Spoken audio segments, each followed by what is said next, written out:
Cricket एक ऐसी खेल है जिसकी इजाद तो इंग्लैंड में हुई, मगर इसके फैंस दुनिया के दूसरे ममालिक के मुकाबले पाकिस्तान, इंडिया और एशिया में सबसे ज्यादा हैं। और शायद इसीलिए एक कहावत भी है कि अंग्रेज तो यहाँ से चले गए लेकिन अपनी खेल यहाँ ही छोड़ गए, जिसकी वजह से पाकिस्तान का अपना कौमी खेल हॉकी होते हुए भी लोग हॉकी के बजाय क्रिकेट को खेलना और देखना पसंद करते हैं। हालांकि क्रिकेट लोगों की जितनी ज्यादा पसंदीदा खेल रही है उससे ज्यादा इसमें खतरात भी देखने को मिले हैं और कई दफा तो क्रिकेट खेलते हुए बहुत सारे खिलाड़ियों की मौत भी वाकया हो गई है। आज हम इस वीडियो में बात करेंगे ऐसे 10 खिलाड़ियों की जिनकी मौत क्रिकेट खेलते हुए हुई। वीडियो शुरू होने से पहले अगर आपने हमारा चैनल सब्सक्राइब नहीं किया तो सब्सक्राइब कर दें और बेल आइकन पे भी क्लिक कर दें ताकि नई आने वाली वीडियो की नोटिफिकेशन सबसे पहले आपको मिल सके। Number 1, Philip Hughes. Philip Australia के लेफ्ट हैंडेड ओपनिंग बैट्समैन थे जिन्होंने साउथ ऑस्ट्रेलिया और कई दूसरी टीम्स के लिए भी मैचेस खेले हैं। हालांकि 25 नवंबर 2014 को सिडनी क्रिकेट ग्राउंड में साउथ ऑस्ट्रेलिया और न्यू साउथ वेल्स के बीच खेले जा रहे एक मैच के दौरान फिलिप को गर्दन के पास चोट लग गई, जिसकी वजह से हॉस्पिटल में 2 दिनों तक कोमा में रहने के बाद 25 साल की उम्र में उनकी मौत वाकया हो गई। नंबर 2, रामल लांबा। रामल लांबा एक इंडियन क्रिकेटर थे जिन्होंने इंडिया की तरफ से 4 टेस्ट और 32 वनडे इंटरनेशनल मैचेस खेले हैं।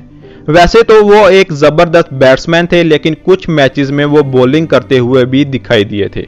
हालांकि रामल लांबा अक्सर शॉर्ट लेग पर फील्डिंग करते हुए हेलमेट का इस्तेमाल नहीं करते थे, इसीलिए बांग्लादेश लीग के दौरान फील्डिंग करते वक्त एक बॉल सीधा उनके दिमाग के एक हिस्से में जा लगी, जिसकी वजह से दिमाग के अंदर ही काफी सारा खून बह गया और फिर 3 दिनों तक कोमा में रहने के बाद वो अपनी जिंदगी की बाजी हार गए। नंबर 3, वसीम हसन।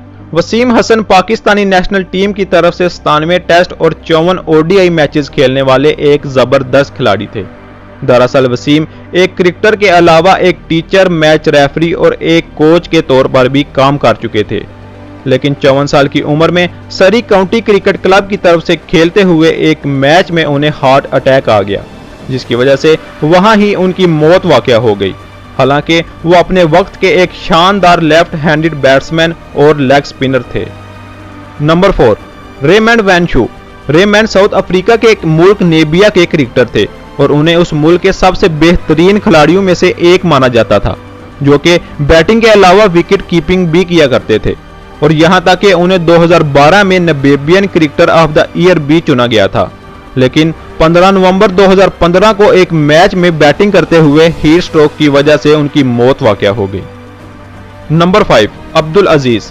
अब्दुल अजीज एक पाकिस्तानी बैट्समैन थे और पाकिस्तान कंबाइंड सर्विस के खिलाफ कायदे-आज़म ट्रॉफी के एक मैच में पहली बारी लेते हुए बॉल सीधी उनकी चस पर जा लगी, जिसकी वजह से फौरन वो जमीन पर गिर गए और जब तक उन्हें हॉस्पिटल ले जाया जाता तब तक वो अपनी जिंदगी की बाजी हार चुके थे और इस तरह 17 जनवरी 1980 को अब्दुल अजीज ने दुनिया को खैर बात कह दिया। Number 6, Darren Randall. Darren Randall South African cricketer थे जो कि राइट हैंडेड बैट्समैन और विकेट कीपर के तौर पर जाने जाते थे, लेकिन 27 अक्टूबर 2013 को एक घरेलू मैच के दौरान रैंडल पुल शॉट लगाने की कोशिश कर रहे थे, तब बॉल सीधा उनके सर पर आकर लगी, लेकिन इस जख्मी खिलाड़ी को हॉस्पिटल ले जाने के बावजूद भी बचाया नहीं जा सका। Number 7, Ian fully. Ian fully एक इंग्लिश राइट हैंडेड बैट्समैन और लेफ्ट आर्म बॉलर थे, लेकिन डॉर्बीशायर के लिए एक डोमेस्टिक मैच में बैटिंग करते हुए बॉल सीधा उनकी आंखों के नीचे जा लगी, जिसकी वजह से जरा भी देर ना करते हुए उन्हें हॉस्पिटल ले जाया गया, लेकिन वहां जब उन्हें ऑपरेशन के लिए बेहोश किया गया तो अचानक हार्ट अटैक से उनकी मौत वाकया हो गई। Number 8, Richard Beaumont. Richard Beaumont England के एक शानदार क्रिकेटर थे जिनको एक लीग मैच के दौरान मैच खेलते हुए हार्ट अटैक आ गया, जिसकी वजह से उन्हें हवाई जहाज से इंग्लैंड के एक जाने माने हॉस्पिटल ले जाया गया, लेकिन वहां पर उन्हें बचाया नहीं जा सका था। और एक दिलचस्प बात भी है कि उस मैच में उन्होंने 5 विकेट्स भी लिए हुए थे। नंबर 9, जुल्फकार भट्टी। पाकिस्तानी बैट्समैन जुल्फकार भट्टी एक घरेलू मैच के दौरान चेस्ट पर बॉल लगने की वजह से इंजर्ड हो गए और फिर जब उन्हें हेल्थ यूनिट ले जाया गया तब वहां मालूम हुआ कि उनकी मौत तो रास्ते में ही हो गई थी। नंबर 10, अंकित केशरी।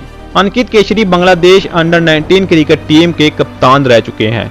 दरअसल फिलिप ह्यूज को बाउंसर लगने की वजह से मौत के 4 महीने बाद ही बांग्लादेश अंडर 19 कप्तान फील्डिंग करते हुए अपने साथी खिलाड़ी से टकरा गए, जिसकी वजह से उन्हें मुंह से खून आने लगा और बेहोश हो गए। लेकिन हॉस्पिटल में दाखिल होने के कुछ दिनों बाद ही हार्ट अटैक की वजह से उन्होंने इस दुनिया को अलविदा कह दिया। और सबसे हैरान कर देने वाली बात यह है कि इस खिलाड़ी की मौत पर सौरव गंगुली और सचिन जैसे बड़े खिलाड़ियों ने काफी अफसोस का इजहार भी किया था।